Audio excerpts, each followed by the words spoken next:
Morning, times now Bharat देखना है आप, आपके साथ मैं हूँ श्वेता भट्टाचार्य। गुड मॉर्निंग, मैं हूँ आपके साथ प्रीति नेकी। रोज की तरह हम लेकर हाजिर हैं फिट इंडिया का सुपर हिट बुलेटिन और आज का दिन बेहद ही खास है क्योंकि आज ये दिन डिसाइड करेगा कि आपके घर का बजट बनने वाला है या बिगड़ने वाला है। बिल्कुल, यानी कि आज का दिन बहुत ज्यादा इम्पोर्टेंट है और इसीलिए हम आपसे कह रहे हैं कि आप बने रहिए हमारे साथ, थोड़ी सी एक्सरसाइज कीजिए और देखते रहिए फिट इंडिया का सुपर हिट बुलेटिन, क्योंकि इस बुलेटिन में आपको हर एक खबर हम दिखाएंगे। और देखिए, साथ ही साथ आपको बता दें कि टाइम्स नाउ भारत पर आज पूरे दिन भर मेगा कवरेज चलती रहेगी। बिल्कुल, महा कवरेज बजट की हम दिखाते रहेंगे, लेकिन अगले 1 घंटे तक हमारे साथ बने रहिए और हम आपको बताएंगे बजट की और तमाम बातें। देखते रहिए फिट इंडिया का सुपर हिट बुलेटिन।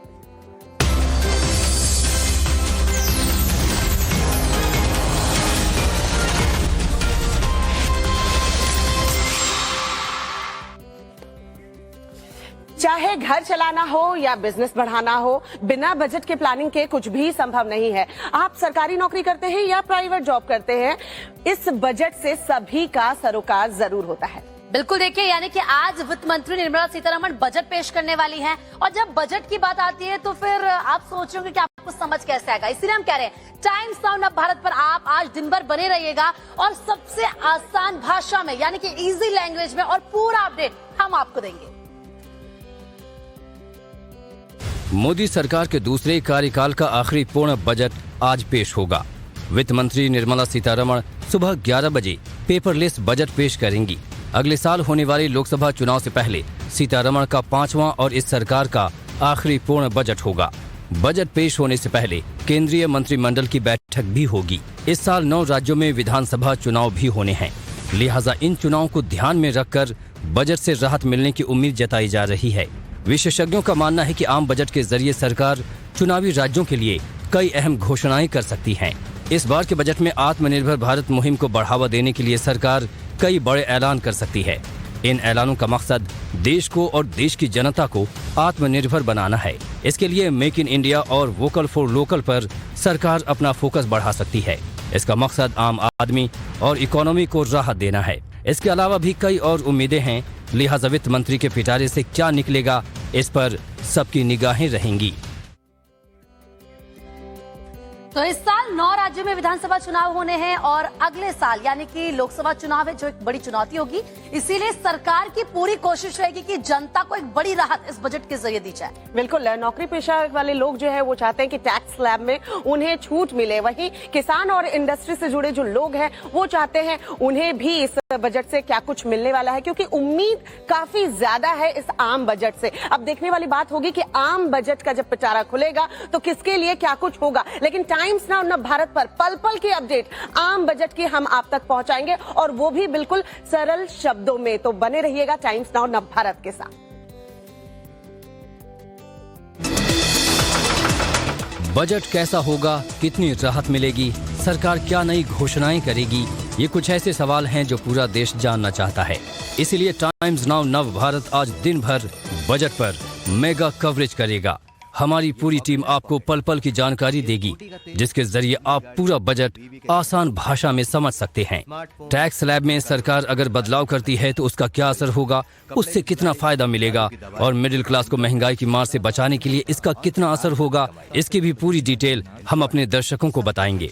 इसके लिए अलग से टैक्स की पाठशाला भी लगाई जाएगी। बजट से जुड़े हर पहलू का टाइम्स नाउ नव भारत पर सटीक विश्लेषण होगा। हमारे साथ दिन भर एक्सपर्ट पैनल मौजूद रहेंगे। सभी एक्सपर्ट्स आम आदमी को आम बजट की हर आम और खास बेहद आसान लहजे में समझाएंगे। यानी आपको बजट के बारे में टाइम्स नाउ नव भारत पर हर छोटी बड़ी जानकारी पूरे दिन मिलती रहेगी। तो संसद में आज आम बजट जो है वो पेश होना है और इस आम बजट से लोगों को काफी उम्मीद है। देखने वाली बात होगी कि आम बजट में किसके लिए क्या कुछ खास रहने वाला है। टाइम्स नाउ नव भारत पर हम आपको पल पल की अपडेट तो देंगे, साथ ही साथ आज बजट की भी पाठशाला लगेगी। यानी कि एक तरफ पूरे देश भर में टैक्स छूट को लेकर चर्चा की जा रही, तो वहीं दूसरी तरफ जालंधर में इनकम टैक्स ने रेड की है। क्यों ये रेड की गई है, इसके पीछे की वजह क्या थी, इस रिपोर्ट में देखिए। इनकम टैक्स की टीम ने पंजाब में ईसाई धर्म प्रचारकों के ठिकानों पर छापेमारी की। मंगलवार को विभाग की टीमों ने पादरी बजिंदर सिंह के जालंधर और मोहाली के घर पर रेड की। इस दौरान बड़ी रकम बरामद होने की जानकारी है। सूत्रों के मुताबिक पादरी पर धर्म परिवर्तन कराने के भी आरोप लगते रहे हैं। इसके लिए विदेश और एड्स जैसी बीमारियों के शर्तिया इलाज का दावा कर लोगों से काफी पैसा आने की जानकारी मिली थी। विदेशी फंडिंग और भविष्य बताने के नाम पर कैंसर किडनी को ठगने के आरोपों के बीच ही ये छापेमारी की गई है। इनकम टैक्स की टीम लगातार दस्तावेज जुटाकर आगे की एक्शन की तैयारी कर रही है। पादरी बजिंदर का विवादों से पुराना नाता है। आरोपी को एक महिला को विदेश ले जाने के नाम पर दुष्कर्म करने और नशीला पदार्थ पिलाकर अश्लील वीडियो बनाकर वायरल करने की धमकी देने के आरोप में दिल्ली एयरपोर्ट से गिरफ्तार किया गया था। इनके खिलाफ विदेशों से पैसे के लेन देन की शिकायतें लगातार आ रही थी।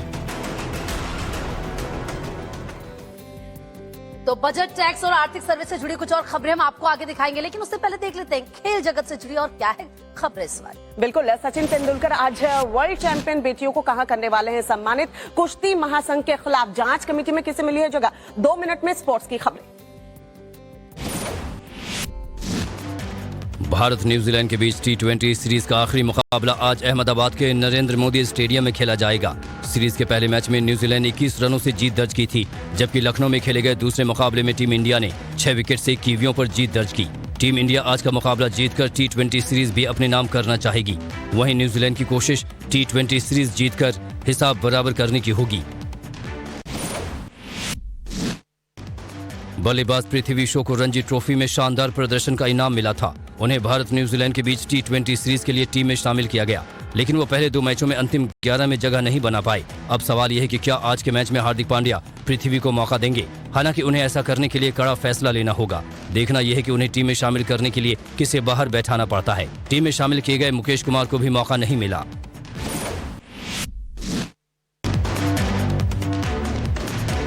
न्यूजीलैंड से आखिरी T20 मुकाबले से पहले कल टीम इंडिया ने पठान फिल्म देखी। खिलाड़ियों के लिए फिल्म के स्पेशल स्क्रीनिंग रखी गई थी। कुलदीप यादव, शुभमन गिल, ईशान किशन, सूर्य कुमार यादव, शिवम मावी और राहुल त्रिपाठी समेत टीम के कई खिलाड़ियों और सपोर्ट स्टाफ ने फिल्म देखी।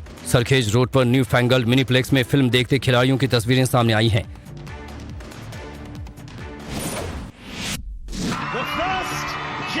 भारत के अंडर 19 वर्ल्ड कप विजेता टीम को सचिन तेंदुलकर आज अहमदाबाद में सम्मानित करेंगे।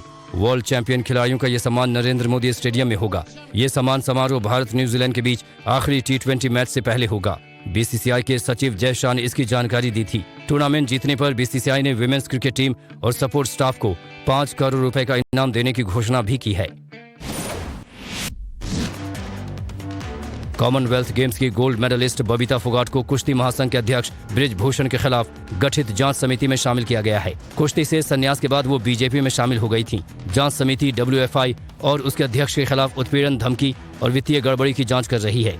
समिति में बॉक्सर MC मैरी कॉम, पूर्व पहलवान योगेश्वर दत्त, पूर्व बैडमिंटन खिलाड़ी तृप्ति मुरगुंडे भी शामिल हैं। आज अहमदाबाद में T20 मैच का मुकाबला होना है, जो उम्मीद की जा रही है कि काफी रोमांचक होगा, क्योंकि हार्दिक पांड्या अपने ही शहर में सीरीज जीतने की पूरी कोशिश करेंगे, लेकिन न्यूजीलैंड भी वही हिसाब। किरोड़ी लाल मीणा के समर्थक हैं। इनकी नाराजगी सरकार के रवैये और पुलिस के रुख को लेकर है। राजधानी जयपुर में किरोड़ी लाल मीणा बीते 1 हफ्ते से धरने पर बैठे हैं। पेपर लीक मामले में शामिल बड़ी मछलियों के खिलाफ कार्रवाई करने और पूरे केस की CBI जांच कराने की मांग को लेकर वो मोर्चे पर डटे हुए हैं। किरोड़ी लाल मीणा ने 24 जनवरी को दौसा से हजारों नौजवानों के साथ जयपुर कूच किया था। ये सभी विधानसभा का घेराव करने जा रहे थे, मगर पुलिस ने उन्हें पहले ही रोक लिया। उस दिन से बीजेपी सांसद धरने पर बैठे हुए हैं। मंगलवार देर शाम भारी पुलिस फोर्स धरने वाली जगह पहुंची तो समर्थकों को किरोड़ी लाल मीणा की गिरफ्तारी की आशंका सताने लगी। इसीलिए पुलिस के खिलाफ जमकर नारे लगाए गए। मीणा साफ कर चुके हैं कि वो अपनी मांग पर कायम हैं और जब तक सरकार एक्शन नहीं लेती तब तक आंदोलन जारी रहेगा। तो बीजेपी सांसद किरोड़ी लाल मीणा लगातार विधानसभा का घेराव करने पर अड़े हुए हैं। उनकी ये मांग है कि इस पूरे मामले को लेकर, यानी कि पेपर लीक मामले को लेकर CBI से जांच कराई जाए और जो असली आरोपी हैं उन्हें पकड़ा जाए और सख्त से सख्त एक्शन उनके खिलाफ लिया जाए। और चलिए अब बात बजट, रोजगार और विकास की। बेरोजगारी देश की एक बड़ी समस्या है, लेकिन आर्थिक विकास की तेज रफ्तार दरअसल सरकार को ये उम्मीद दिला रही है कि अब रोजगार में और ज्यादा इजाफा होगा। सरकार की रिपोर्ट क्या कहती है, आपको दिखाते हैं। बजट से पहले संसद में पेश किए गए आर्थिक सर्वेक्षण से अच्छे संकेत मिले हैं। वित्त मंत्री निर्मला सीतारमण की ओर से पेश सर्वेक्षण के मुताबिक 2023-24 में विकास दर 6.5% रहने का अनुमान है। इसके अलावा आर्थिक सर्वेक्षण में ये भी साफ हुआ है कि अर्थव्यवस्था महामारी के पहले ग्रोथ के लेवल पर पहुंच गई है। अर्थव्यवस्था ने जो कुछ खोया था उसे लगभग फिर से पा लिया है। लेबर मार्केट ने भी अच्छा रिकवर किया है और ये प्री कोविड लेवल पर आ गई है। भारत के सामने महंगाई का एक चैलेंज है, लेकिन भारत को महंगाई भी उस लेवल पर परेशान नहीं करेगी जिस लेवल पर रूस और यूक्रेन के युद्ध की वजह से बाकी दुनिया को परेशान कर रही है। सर्वेक्षण के मुताबिक इस साल महंगाई दर 6.8% रहने का अनुमान है, जबकि 2024 की पहली तिमाही में ये 5% रह सकती है। सरकार को उम्मीद है कि नए साल में महंगाई जो है वो कंट्रोल में रहेगी, साथ ही साथ महंगाई कंट्रोल में रहेगी और रोजगार में भी इजाफा होगा। रोजगार के साथ साथ वोट में भी इजाफा होगा, क्योंकि 2024 में चुनाव होना है और उस चुनाव को लेकर सरकार जो है अभी से तैयारियों में जुट गई। तो देखिए, बजट से पहले सरकार ने जीएसटी कलेक्शन का आंकड़ा पेश किया है। साल में दूसरी बार रिकॉर्ड जीएसटी कलेक्शन हुआ है। एक अच्छी खबर है, लिहाजा लोगों को टैक्स में राहत की भी उम्मीद है। जीएसटी का जो गणित है वो क्या कुछ कहता है, देखिए। बजट से ठीक पहले वित्त मंत्रालय ने जीएसटी कलेक्शन के आंकड़े जारी किए। जनवरी की शाम 5 बजे तक आंकड़ों के हिसाब से 1,55,982 करोड़ रुपए जीएसटी कलेक्शन हुआ है। इसमें सीजीएसटी के रूप में 28,963 करोड़ रुपए, जबकि एसजीएसटी के रूप में 36,730 करोड़ रुपए और आईजीएसटी के रूप में 79,599 करोड़ रुपए का कलेक्शन किया गया।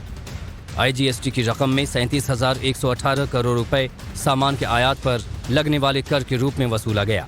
वित्त मंत्रालय के आंकड़ों के अनुसार 10,630 करोड़ सेस के रूप में वसूले गए। इनमें आयात पर अधिभार के रूप में 768 करोड़ रुपए की वसूली की गई। सरकार के आंकड़ों के हिसाब से बीते एक साल में ये जीएसटी कलेक्शन की दूसरी सबसे बड़ी राशि है। इससे पहले अप्रैल 2022 में 1,68,000 करोड़ रुपए का जीएसटी संग्रह किया गया था।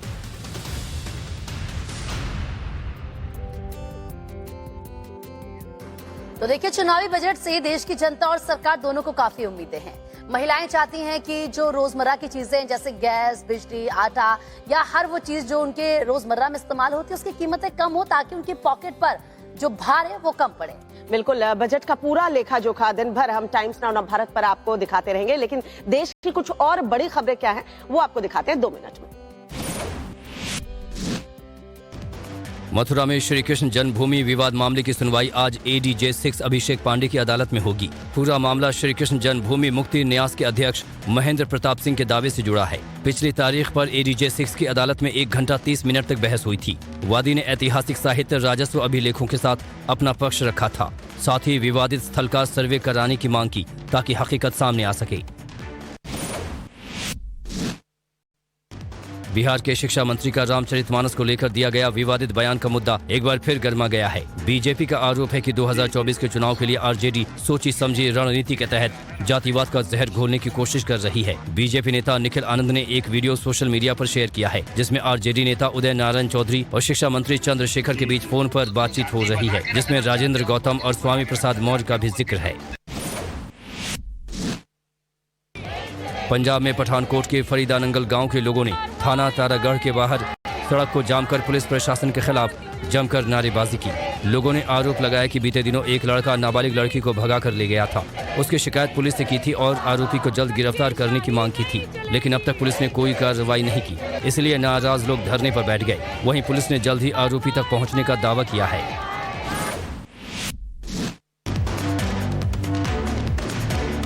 अहमदाबाद एयरपोर्ट पर एक फ्लाइट में बम होने की जानकारी मिलने के बाद हड़कंप मच गया।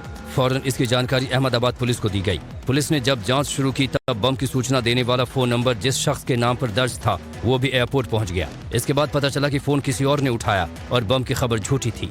पुलिस अब बम की अफवाह फैलाने वाले की तलाश कर रही है।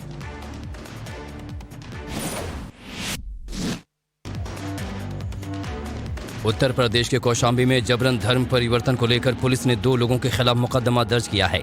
आरोप है कि एक युवक पर धर्म परिवर्तन का दबाव बनाया गया। आरोपियों ने दावा किया कि उसके घर में भूत प्रेत की बाधा है, ऐसे में अगर वो धर्म बदलता है तो सभी दिक्कतें दूर हो जाएंगी। युवक को 1 लाख रुपए का लालच भी दिया गया। पीड़ित की शिकायत पर पुलिस आगे की कार्रवाई में जुट गई है। आपको याद होगा बिहार के शिक्षा मंत्री ने रामचरितमानस पर विवादित टिप्पणी दी थी। अब सवाल ये उठ रहे हैं कि क्या प्लानिंग के तहत उन्होंने ये विवादित टिप्पणी दी थी, क्योंकि सवाल ये भी उठ रहे हैं कि आरजेडी की नजर क्या अब दलित और ओबीसी वोट बैंक पर तो नहीं। देखिए, आरजेडी नेता उदित नारायण चौधरी के बयान से तो यही लग रहा है कि आरजेडी जाति जनगणना और ओबीसी के गणित के जरिए बिहार से जेडीयू को साफ करना चाह रही है। रिपोर्ट देखिए।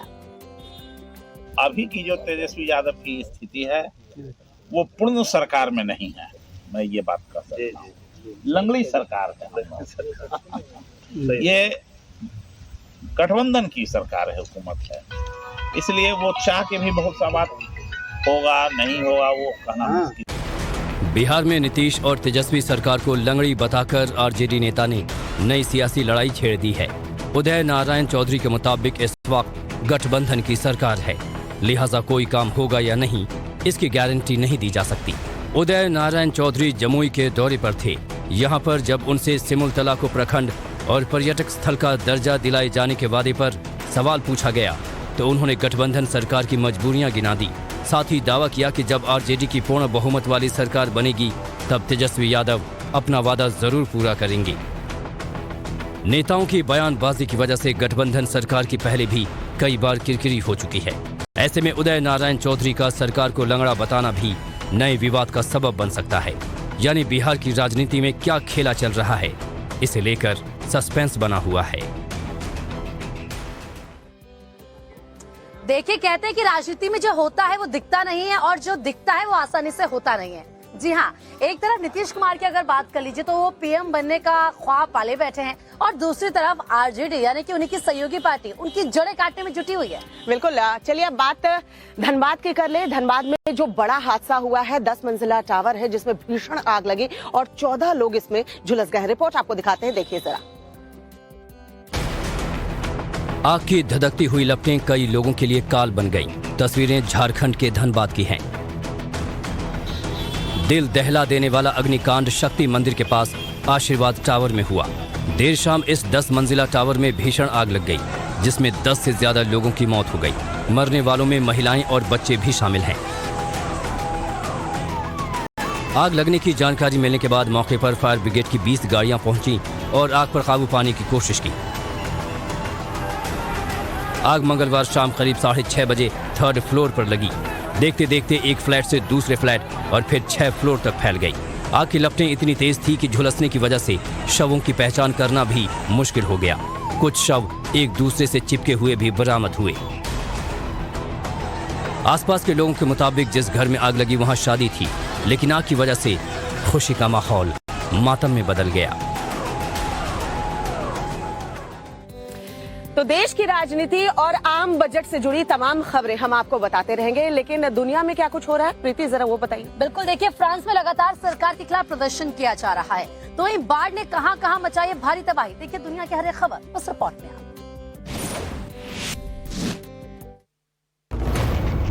अमेरिका के फ्लोरिडा में एक बार फिर से हमलावरों ने ताबड़तोड़ फायरिंग कर दी।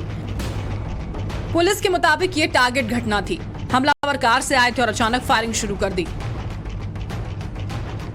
लोग कुछ समझ पाते उससे पहले हमलावर मौके से फरार हो गए। फ्लोरिडा की सड़कों पर खुलेआम फायरिंग से लोगों में दहशत का माहौल है।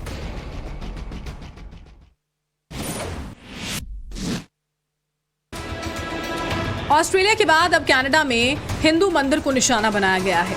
कनाडा के ब्रैम्पटन में गौरी शंकर मंदिर में तोड़फोड़ की गई। इतना ही नहीं, भारत विरोधी चित्र भी बनाए गए।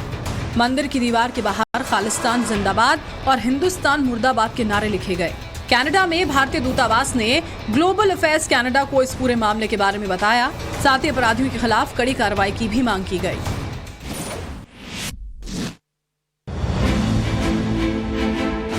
अमेरिका के डेट्रॉइट में लगातार हो रही बर्फबारी के चलते लोगों का जनजीवन अस्त व्यस्त है। बर्फबारी के कारण करीब 1000 उड़ानों को रद्द कर दिया गया। सड़कों पर बर्फ की मोटी चादर जमा है। हाईवे पर भी गाड़ियों की रफ्तार जो है वो स्लो हो चुकी है। प्रशासन अलर्ट पर है। सड़कों पर जमा बर्फ को हटाने का काम लगातार जारी है।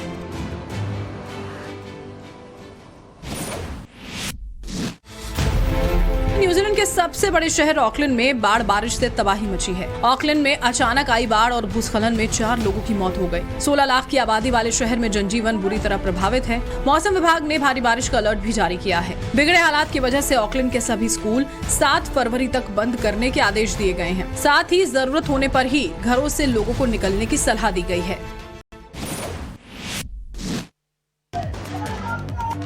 फ्रांस में नई पेंशन स्कीम का विरोध तेज हो गया है। राजधानी पेरिस में बड़ी संख्या में लोग सड़कों पर उतरे और राष्ट्रपति मैक्रों की नीतियों का खोलकर विरोध किया। नया बिल संसद से पारित होने के बाद फ्रांस में रिटायरमेंट की उम्र 62 से बढ़ाकर 64 हो जाएगी। सरकार के इसी फैसले के खिलाफ कर्मचारी संगठन आंदोलन कर रहे हैं। कर्मचारियों के प्रदर्शन और हड़ताल से काफी परेशानियां भी बढ़ गई हैं।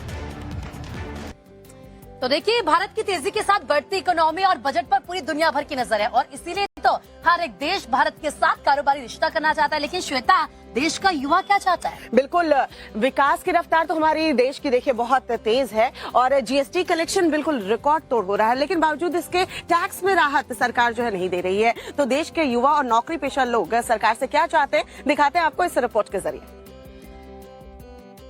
आम बजट से देश के आम लोगों को खास उम्मीदें हैं। मिडिल क्लास फैमिलीज को उम्मीद है कि इस बार वित्त मंत्री के पिटारे में टैक्स छूट का तोहफा होगा। अगले साल लोकसभा के चुनाव भी होने हैं। ऐसे में लोगों को इनकम टैक्स में छूट की उम्मीद है।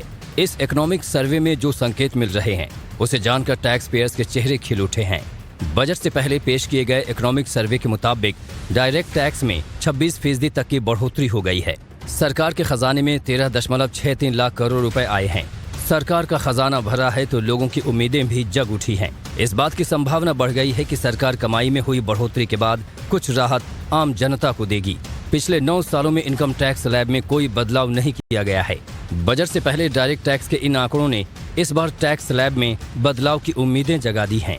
जो मध्यम वर्ग के लोग हैं उनके लिए कुछ सरकार सोचे तो हम कुछ ज्यादा खरीद सकते हैं, अपने बेटे बेटी को ज्यादा कुछ दे सकते हैं। सरकार को कन्वेंस के बारे में सोचना चाहिए। कन्वेंस हमारे बहुत ज्यादा हो जाता है।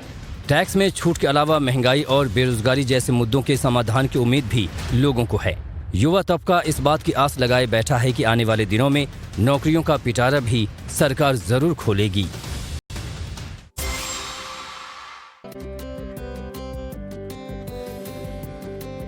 तो देखिए, एक तरफ बजट और आर्थिक विकास की बात और दूसरी तरफ धर्म और आस्था बात। नेपाल से शालिग्राम शिलाखंड गोरखपुर पहुंच चुके हैं और कल जैसे ही यूपी बॉर्डर पर ये पहुंचे, इनका भव्य तरीके से स्वागत किया गया। बिल्कुल, नेपाल में प्रीति, नेपाल से जैसे ही ये शालिग्राम की शिलाएं निकली उसके बाद भारत में एंट्री करते ही एक भव्य नजारा देखने को मिला है। गोरखपुर में आज शिला पूजन होने के बाद ये अयोध्या के लिए रवाना होंगी। 2 फरवरी को अयोध्या मंदिर ट्रस्ट को ये जो शालिग्राम की 2 शिलाएं हैं वो सौंप दी जाएंगी। रिपोर्ट आपको दिखाते हैं, देखिए जरा। ये मंत्रोच्चारण के साथ और शंखनाद के साथ, जय श्री राम के गुंजायमान के साथ ये पूरा इलाका जो है वो पट पड़ा है और यहाँ पर लोग इसी तरीके से आध्यात्म के साथ इस शालिग्राम को रवाना कर रहे हैं ताकि यहाँ पर भगवान श्री राम की जो प्रतिमूर्ति इसमें नजर आती है उसे अपनी तरीके से प्रसन्न कर सके। नेपाल से आ रहे 6 करोड़ साल पुराने शालिग्राम शिलाखंड गोरखपुर पहुंच चुके हैं। दिव्य शिलाओं की एक झलक पाने के लिए गोरखपुर में हजारों लोगों का हुजूम उमड़ा। आज गोरखपुर में शिलाखंड की पूजा कर इन्हें अयोध्या के लिए रवाना किया जाएगा। नेपाल के जानकीपुर से चली शालिग्राम की यात्रा आखिरकार उत्तर प्रदेश में एंटर कर चुकी है। ये तस्वीरें मेरे ठीक पीछे आप देख रहे होंगे जहां पर शालिग्राम जो है वो उत्तर प्रदेश में दाखिल हो चुका है। आप देख सकते हैं किस तरीके से लोग जो है वो पुष्प वर्षा कर रहे हैं। यहाँ पर भी लोग काफी देरी से इंतजार कर रहे थे, हालांकि लोगों का ढांढस टूटा नहीं। लोग लगातार जुटे रहे और लगातार जय श्री राम के नारे के साथ इस शालिग्राम शिला का इंतजार करते रहे। प्रभु श्री राम के दर्शन के लिए लोग यहाँ पर लंबे वक्त से इंतजार कर रहे थे और जैसे ही यहाँ पर ये शालिग्राम की शिला पहुंची है, लोग बेहद उत्सुक हैं, लोग बेहद खुश हैं। देखिए अपने अपने अंदाज में कैसे पूजा पाठ की जा रही है। कुछ लोग पुष्प वर्षा कर रहे हैं, कुछ लोगों ने चावल के साथ स्वागत किया है, कुछ लोग वहाँ पर उसे छूकर आशीर्वाद लेने की कोशिश कर रहे हैं। गोरखपुर में शिलाओं का 2 जगह स्वागत कार्यक्रम है। इससे पहले कुशीनगर में इनका भव्य स्वागत किया गया। 2 फरवरी की सुबह शिलाखंड राम जन्मभूमि मंदिर को भेंट किए जाएंगे।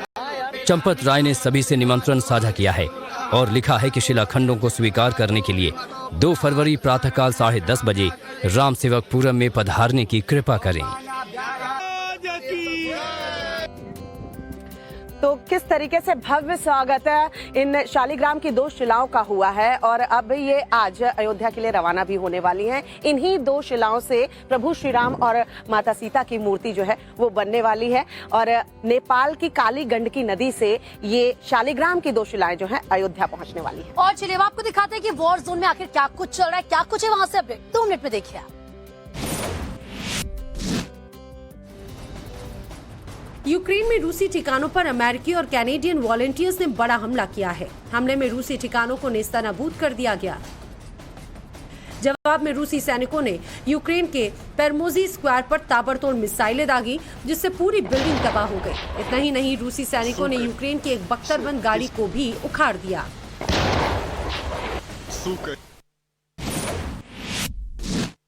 ज़ेलेंस्की को अमेरिका से बड़ा झटका लगा है। अमेरिका ने यूक्रेन को F-16 लड़ाकू जेट भेजने से इनकार कर दिया। बाइडेन का ये फैसला यूक्रेन के राष्ट्रपति ज़ेलेंस्की के लिए चौंकाने वाला है। अमेरिकी राष्ट्रपति जो बाइडेन ने ये फैसला ऐसे वक्त लिया जब यूक्रेन को अमेरिका के साथ की सख्त जरूरत थी। ज़ेलेंस्की ने कहा था कि रूस के साथ चल रहे युद्ध में उसे अपने हवाई क्षेत्र पर नियंत्रण करने के लिए जेट विमानों की जरूरत है। अमेरिका भले ही यूक्रेन को F-16 फाइटर देने से इनकार कर चुका हो, लेकिन पोलैंड खुलकर यूक्रेन के साथ खड़ा है और अब पोलैंड यूक्रेन को F-16 फाइटर देगा। पोलैंड के राष्ट्रपति भवन से एक बयान जारी किया गया जिसमें कहा गया कि नाटो की सहमति से यूक्रेन को F-16 दिया जाएगा। बता दें कि F-16 fighter jet advanced radar system और एडवांस हथियारों से लैस है। ये हवा से हवा में मार करने में सक्षम है। यूक्रेन को हथियारों की डिलीवरी पर नाटो देश क्रोएशिया ने अमेरिका और यूरोप को क्लियर मैसेज दिया है। क्रोएशिया के राष्ट्रपति ने कहा है कि न्यूक्लियर पावर रूस से नहीं जीत पाएंगे। युद्ध की कीमत यूरोप युद्ध से अमेरिका पर कोई असर नहीं होगा। Je li to pobjeda protiv nuklearne supersile koja ratuje na svojoj granici u drugoj državi u koju je upala? Britain में युद्धाभ्यास कर रहे यूक्रेनी सैनिकों का एक वीडियो सामने आया जिसमें यूक्रेनी सैनिक चिनूक हेलीकॉप्टर की लैंडिंग की प्रैक्टिस करते हुए नजर आए। इसके अलावा सैनिकों को चैलेंजर 2 टैंक की ट्रेनिंग भी दी जाएगी। ब्रिटेन मार्च में यूक्रेन को चैलेंजर टैंक देगा। उससे पहले यूक्रेनी सैनिकों को ट्रेन किया जा रहा है।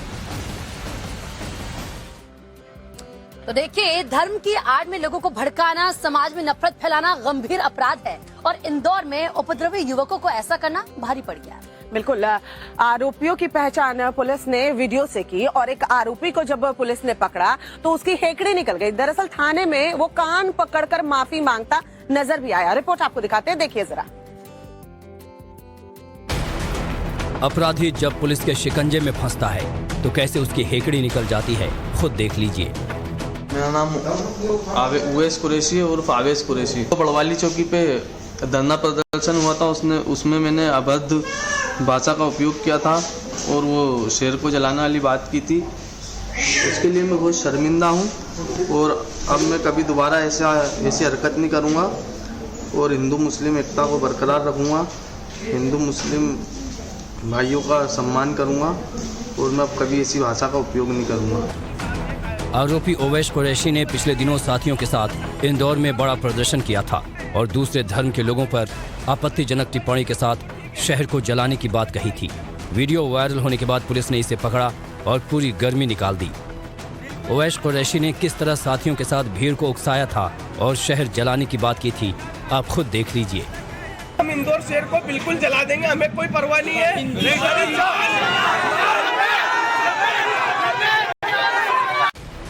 आरोपियों ने हिंदूवादी नेता की कथित विवादित बयानबाजी के खिलाफ बवाल किया था और समुदाय के लोगों को भड़काया था। पुलिस ने ओवैश कुरैशी को गिरफ्तार कर NSA की कार्रवाई की है। उसका एक साथी अभी भी फरार है। गुंडों की गर्मी निकालना पुलिस अच्छी तरीके से जानती है और जाहिर सी बात है, अपराधी कितना भी शातिर क्यों ना हो, पुलिस के सामने उसकी सिट्टी पिट्टी गुम हो जाती है। लेकिन MP के सिरों में पुलिस का एक अलग ही रूप देखने को मिला। यहाँ पुलिस ने थाने में महिला SI की गोद भराई की है। जी हाँ, आप भी देखिए खबर। गोद भराई की ये तस्वीरें किसी के घर की नहीं बल्कि थाने की हैं। पुलिस थाने में ऐसा नजारा आपने शायद ही पहले कभी देखा होगा। MP के सीहोर जिले के शाहगंज थाने में महिला SI की गोद भराई का कार्यक्रम किया गया। एसआई पूनम राय की गोद भराई के लिए थाने को बलून्स और फूलों से सजाया गया। कार्यक्रम के लिए थाने में घर जैसा माहौल बनाया गया। रस्म रिवाज के साथ महिला एसआई की गोद भराई की गई। साथ ही पुलिसकर्मियों ने उन्हें गिफ्ट के साथ शुभकामनाएं दी। स्टाफ में एक महिला सब इंस्पेक्टर हैं पूनम राय, उनकी छोटा सा थाना स्तर पर गोद भराई कार्यक्रम किया गया था। इस मौके पर तनाव में दिखने वाले और अपराधियों से जूझने वाले पुलिसकर्मियों का अलग ही रूप देखने को मिला। थाना प्रभारी से लेकर सभी स्टाफ के चेहरे पर खुशी थी। परिवार की तरह सभी ने महिला एसआई के साथ पारिवारिक रिश्ता निभाया। तो थाने में गोद भराई का ये पूरा वीडियो सोशल मीडिया पर काफी वायरल हो रहा है और लोग पुलिस की जमकर तारीफ कर रहे हैं। श्वेता, बिल्कुल तारीफ होनी भी चाहिए, खबर ही कुछ ऐसी है। लेकिन देश दुनिया में और क्या कुछ वायरल हो रहा है आपको दिखाते हैं 2 मिनट में।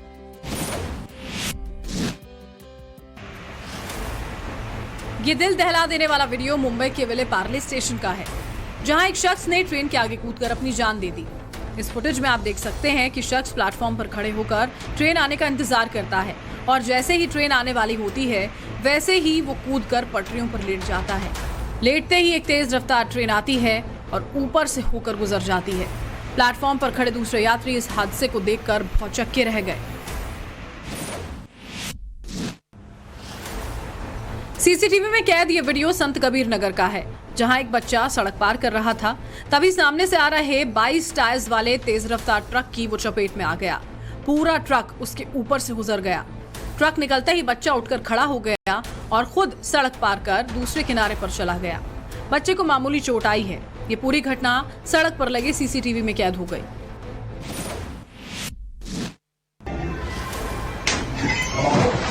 सोशल मीडिया पर यह वीडियो खूब वायरल हो रहा है। दुकानदार को थप्पड़ मारने के लिए युवक ने कैसे जुगाड़ लगाया, देखिए इस वीडियो। युवक सिगार सुलगाता है और छल्ला बनाने लगता है जब तक दुकानदार कोई रिएक्शन देता। उससे पहले एक शख्स दुकानदार को धुएं के बीच में जोरदार थप्पड़ मारता है और 9-2-11 होने लगता है। ये देख दुकानदार पास में रखी पेपर बॉक्स उठाकर युवक पर फेंकता है। तब तक वो दुकान से भाग खड़ा होता है। चूहे भी आजकल नवाबी हो गए हैं। ये वायरल वीडियो देखिए। इस शोरूम में कई महंगे महंगे नेकलेस शोपीस के तौर पर रखे हैं और जब शोरूम बंद हुआ तो एक चूहा आया और नेकलेस लेकर भाग गया। चूहे की चोरी का ये वीडियो खूब वायरल हो रहा है। लोग तरह तरह के कमेंट्स भी कर रहे हैं। कोई कह रहा है कि चूहा पक्का वैलेंटाइंस डे के लिए सरप्राइज की तैयारी कर रहा है, तो कोई बोल रहा है कि चूहा अपनी गर्लफ्रेंड छछुंदर के लिए नेकलेस लेकर आया है।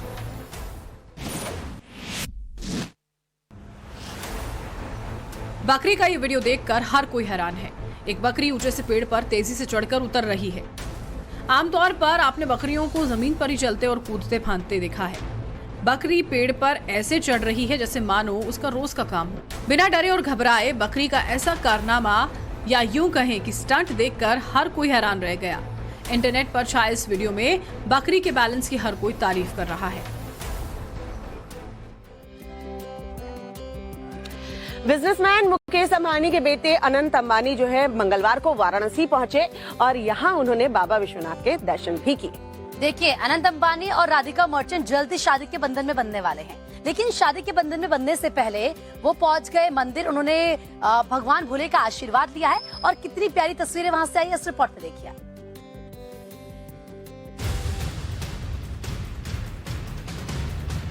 काशी विश्वनाथ मंदिर में पूजा करते ये हैं देश के बड़े बिजनेसमैन मुकेश अंबानी के बेटे अनंत अंबानी। मंगलवार को अनंत अपनी होने वाली पत्नी राधिका मर्चेंट के साथ काशी पहुंचे और भगवान भोलेनाथ का आशीर्वाद लिया। कड़ी सुरक्षा के बीच अनंत ने भगवान काशी विश्वनाथ का अभिषेक किया। इस दौरान पुजारी मंत्रोच्चार करते रहे। अनंत अंबानी की हाल ही में राधिका मर्चेंट के साथ धूमधाम से सगाई हुई है। कपल जल्द ही शादी के बंधन में बंधेगा। वैवाहिक जीवन की शुरुआत से पहले अनंत अंबानी ने भोलेनाथ से सुखमय जीवन की कामना की।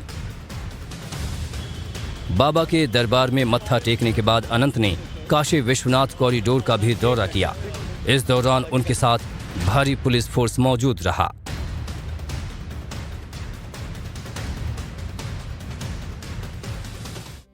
बाबा विश्वनाथ पर करोड़ों लोगों की आस्था है। हर अमीर गरीब बाबा के दर पर जाता है और वो मत्था टेकता है। और अनंत अंबानी भी बाबा के दर पर मत्था टेकने पहुंचे। चलिए, ये तो बात हुई प्रीति अनंत अंबानी की। बात थोड़ी मौसम की भी कर ले, हम थोड़े टहल रहे हैं तो फिर बता भी दे लोगों को। मनाली में देखिए भारी बर्फबारी हो रही है और भारी बर्फबारी की वजह से हाईवे पूरी तरह से ठप हो गया है। बीआरओ की टीम को काफी मशक्कत करनी पड़ रही है हाईवे को खोलने में। रिपोर्ट दे। बर्फिस्तान की ये तस्वीरें हिमाचल प्रदेश के मनाली की हैं। सड़क, पेड़, पहाड़ सब कुछ बर्फ के नीचे दफन हो गया है। हाईवे पर जमी बर्फ को हटाने में बीआरओ को रात दिन एक करना पड़ रहा है। बीते कई दिनों से जारी बर्फबारी की वजह से मनाली से केलांग के बीच हाईवे बंद है। हालात ऐसे हैं कि हाईवे पर 10 फीट से भी ज्यादा बर्फ जमी है। बर्फ हटाने में लगी मशीनें भी हाँप रही हैं। प्रशासन की कोशिश जल्द से जल्द ट्रैफिक व्यवस्था बहाल करने की है। कुल्लू मनाली समेत हिमाचल के कई हिल स्टेशनों पर बर्फबारी का दौर जारी है।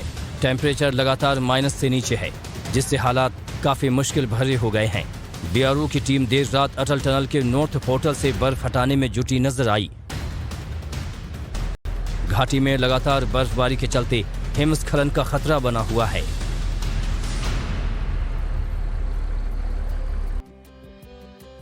एक तरफ देखिए मौसम की मार है, दूसरी तरफ चोरों ने कोहराम मचा रखा है। सर्दी के दिनों में प्रीति मुझे तो लगता है कि चोरी की घटनाएं ज्यादा बढ़ जाती हैं। ये लूट करने वाले लोग जो ऐसे अपराधी है ना, वो ज्यादा ही एक्टिव हो जाते हैं। बिल्कुल सही कहा श्वेता आपने। और पठानकोट से भी ऐसी एक जानकारी मिल रही है जहां पर घर में घुसकर चोरों ने गहने और जो कैश था उसको लूट लिया।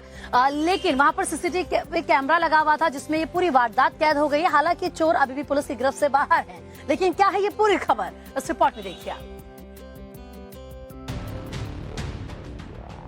पंजाब में पठानकोट के सुकालगढ़ गांव के एक घर की दीवार फांद चोरों ने नकदी, गहने और कपड़े चुरा लिए। वारदात के समय घर में बाप बेटी मौजूद थे।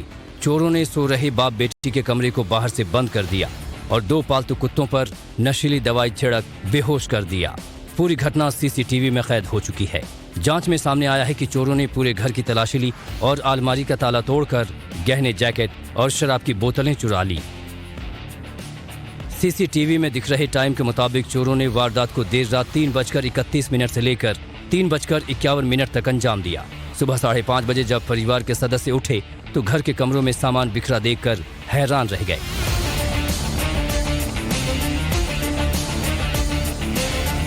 घर में चोर कब घुसे, परिजनों को कुछ पता नहीं चला।